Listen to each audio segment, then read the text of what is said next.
This is Abe Friedtanzer from Awards Buzz, and I'm very excited to be speaking with Ted Danson about A Man on the Inside. How are you, Ted? Good. Also excited. How are you?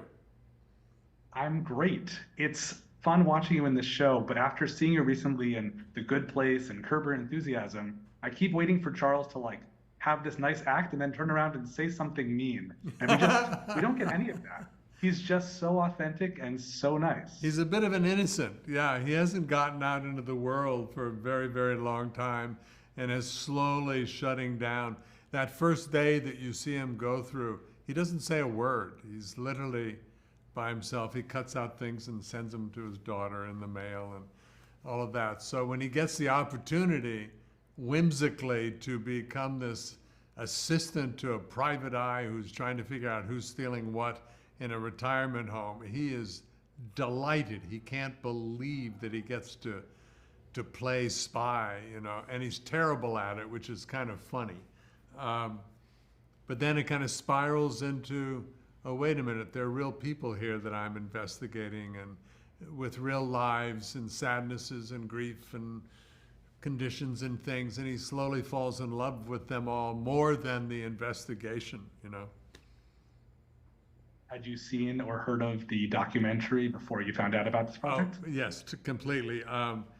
Mike saw it when it came out as a film, and it was an Academy Award nominee. And then his partner and friend Morgan Sackett called him and said, "We need to do this as a series with Ted." And they called me, and I watched it. Mary and I fell in love with it, and so that was the template for what we were doing. But then Mike, his ability to turn that into a series with more characters involved, staying true to the documentary, was his challenge. And I think we feel both very excited that we have done that he has done that. Well, obviously, as a talented actor, you're better at pretending to be a spy than Charles is, but how much do you think Charles is like you? Well, I can identify with all of his weaknesses, not weaknesses, but he has compartmentalized his grief and keeps it from his daughter, which becomes an issue later on. Um, I have compartmentalized in my life, and if I try to imagine what it would be like to live without Mary Steenburgen, I cannot even go there. I would be so grief-stricken. I too would shut down. Um, there was a lot of stuff going on with this character that I either has happened to me or I can totally identify with. Um, yeah.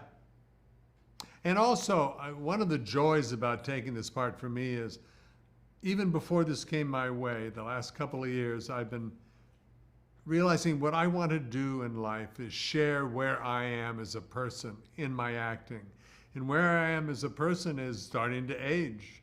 And there are all these little, aging's kind of like arthritis. With arthritis, it hurts, so you don't want to move.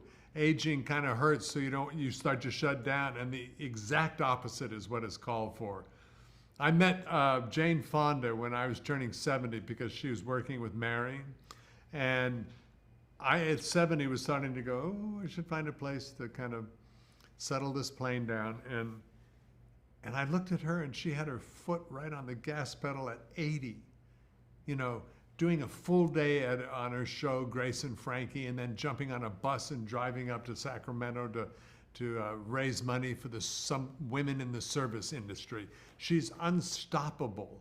And why not, Yes, at the end you die, but until you die, don't prepare for dying. Prepare for living full tilt. And I think that is part of the message of what we're doing here, which is really lovely. Well, I think also that aside from the three women who you interact with most, you're actually one of the younger members of this cast, right? Yeah, that's odd. That's the first.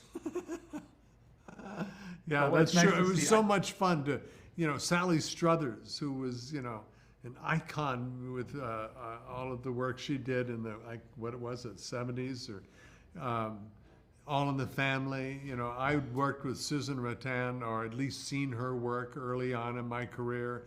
John Getz and I bumped into each other.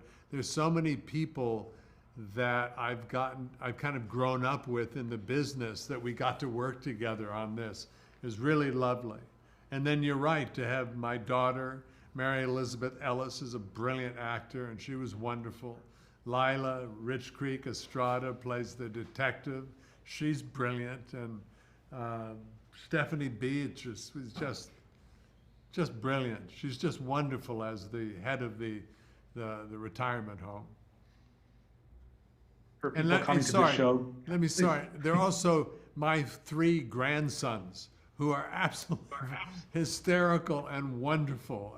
So there's everything. You got the generation that's stuck in the middle between their children and their parents. And that's where kind of Mike Schur says he is in his life. So he wanted to, it's a celebration of life, really, you know, that includes aging, which is something we don't always talk about in this country. what do you think will surprise people most who come to the show because they like you or because they like Mike and they're expecting something maybe a little bit edgier and, you know, quicker on the jokes rather than more sentimental?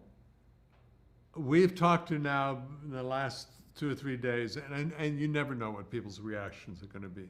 But hopefully they will pick up the phone and call their parents, you know, pick up their phone and call their mom.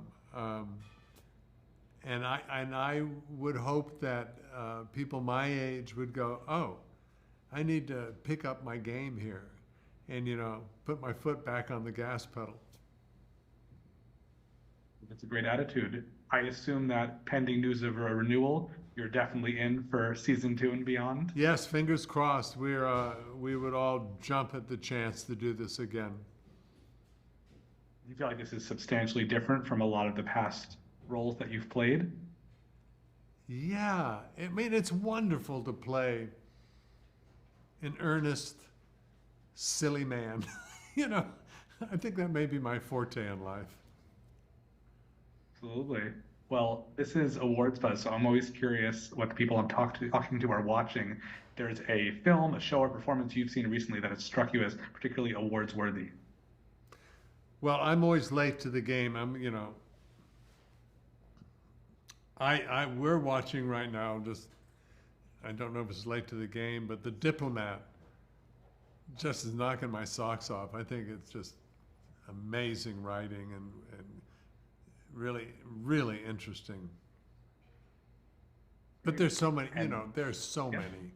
Gene Smart is brilliant, you know, in fact, there's so many, really, it's impossible, especially now with streaming, to pick out, I think, you know, there's so many noteworthy performances and noteworthy shows. So good luck for you.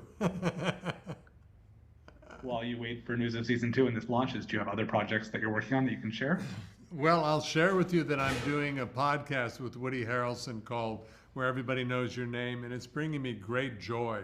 We're also waiting to find out if we've been picked up, but it's such a privilege to sit opposite somebody and really have the opportunity to say, tell me, who are you? You know, how did you become you? What happened? What's going on? Share with me your life.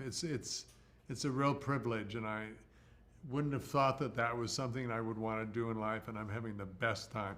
Plus, when I do get to hang out with my buddy Woody, it's, you know, delicious.